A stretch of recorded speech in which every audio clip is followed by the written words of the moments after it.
Hello students. तो आज हम रिसर्च के एक नए टॉपिक के साथ में आए हैं। आज का हमारा टॉपिक है वैलिडिटी वर्सेस रिलायबिलिटी।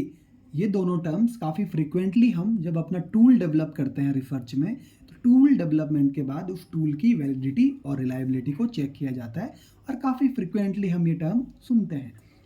इस वीडियो का ये पार्ट 1 है जिसमें कि हम वैलिडिटी और रिलायबिलिटी में अंतर समझेंगे और इंटरनल वैलिडिटी और एक्सटर्नल वैलिडिटी क्या होती है उसके बारे में जानेंगे। इसका पार्ट 2 आप ज़रूर देखिए। पार्ट 2 जब इसका रहेगा उसमें हम टाइप्स ऑफ वैलिडिटी, जिसमें कि 4 टाइप हम देखते हैं वैलिडिटी के। ये थोड़ा कम बात इनके ऊपर करी जाती है, तो सेकेंड जो पार्ट रहेगा उसमें टाइप्स ऑफ वैलिडिटी की बात करेंगे। अभी फिलहाल बात करते हैं वैलिडिटी वर्सेस रिलायबिलिटी की। पहले इनमें अंतर समझते हैं, डेफिनेशन देखते हैं।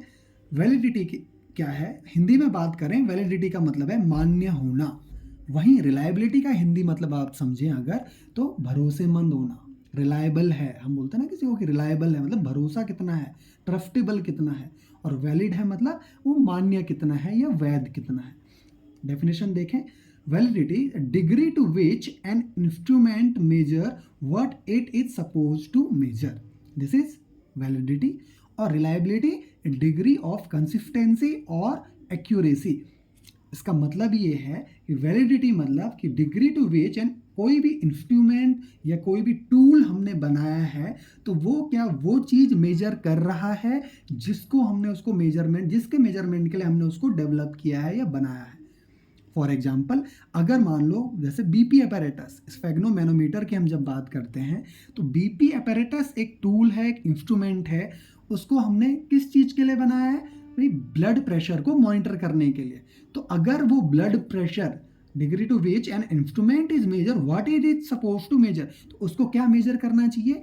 Blood pressure. तो अगर वो ब्लड प्रेशर मेजर करके दे रहा है तो हम बोलते हैं कि वो टूल, वो इंस्ट्रूमेंट वैलिड है।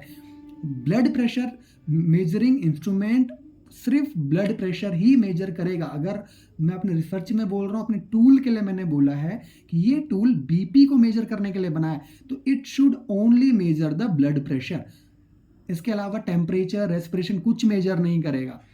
तो तब मैं उसको बोलूँगा कि ये टूल वैलिड है रिसर्च के पॉइंट ऑफ व्यू से। वहीं रिलायबिलिटी की अगर बात करेंगे तो एग्जाम्पल में ये ब्लड प्रेशर का मॉनिटरिंग जो टूल है, ये ब्लड प्रेशर मॉनिटर तो कर रहा है, मेजर तो कर रहा है। अब अगर इससे मैं किसी नॉर्मल आदमी का एक नॉर्मल सिनेरियो में ब्लड प्रेशर लेता हूँ तो वो कितना होना चाहिए? 120/80 mm ऑफ Hg। तो मैं जितनी बार भी एक नॉर्मल सिनेरियो में नॉर्मल आदमी का ब्लड प्रेशर ले लूँगा तो इससे मुझे ये ही वैल्यू बार बार मिलनी चाहिए। अगर ऐसा ये टूल करके देता है तो तब मैं बोलूँगा कि ये रिलायबिलिटी है इस टूल की, या ये टूल रिलायबल है। मतलब डिग्री ऑफ कंसिस्टेंसी, कितना कंसिस्टेंट है और कितना एक्यूरेट है, उसकी डिग्री को रिलायबिलिटी बोलते हैं। और जिस चीज़ के लिए, जिस चीज़ को मेजर करने के लिए बनाया है वो चीज़ मेजर करके दे रहा है तो तब उसको वैलिडिटी बोलते हैं। आई थिंक ये चीज़ क्लियर हो गई होगी। आइए नेक्स्ट देखते हैं internal validity versus external validity. ये काफ़ी इजी है, इसको समझते हैं। Internal validity shows whether a study accurately measures a casual relationship not influenced by other variables and applied on a sample. वहीं एक्सटर्नल वैलिडिटी को पहले समझ लेते हैं। तो focus on whether the findings can be applied to a broader population, other situation or events, and it is applied on population, so generalization is present here। मतलब अगर मैं किसी टूल को बोल रहा हूँ कि ये इंटरनल वैलिडिटी रखता है या इसकी वैलिडिटी इंटरनल वैलिडिटी है, तो इसका मतलब वो जो टूल है वो मेरे बस स्पेसिफिक सैंपल, मेरे स्पेसिफिक सिचुएशन या मेरे स्पेसिफिक इवेंट के लिए ही वैलिड है। मतलब वो बस एक कैजुअल रिलेशनशिप को बताता है ये। और इसमें मैं बाहर के जो वेरिएबल, एक्सटर्नल जो हमारे वेरिएबल्स होते हैं उनसे इन्फ्लुएंस नहीं होना चाहिए।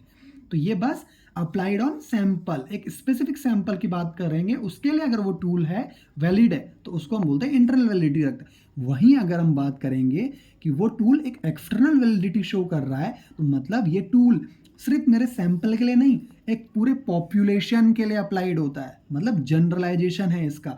ये एक स्पेसिफिक पर्टिकुलर एरिया या पर्टिकुलर लोगों के ऊपर अप्लाई नहीं होता, ये किसी भी ब्रॉडर पॉपुलेशन, ये किसी और सिचुएशन या इवेंट में भी अप्लाई हो सकता है। तो जनरलाइजेशन अगर टूल का है तो वो एक्सटर्नल वैलिडिटी कहलाती है उस टूल की, और अगर उसका जनरलाइजेशन नहीं है, वो स्पेसिफिक है अगर किसी एक पॉइंट ऑफ व्यू के लिए या किसी एक पर्टिकुलर सैंपल के लिए, तो वो उसकी इंटरनल वैलिडिटी कहलाती है। आई थिंक ये दोनों कॉन्सेप्ट क्लियर हो गए होंगे। नेक्स्ट पार्ट में हम बात करेंगे टाइप्स ऑफ वैलिडिटी के बारे में। Thank you so much.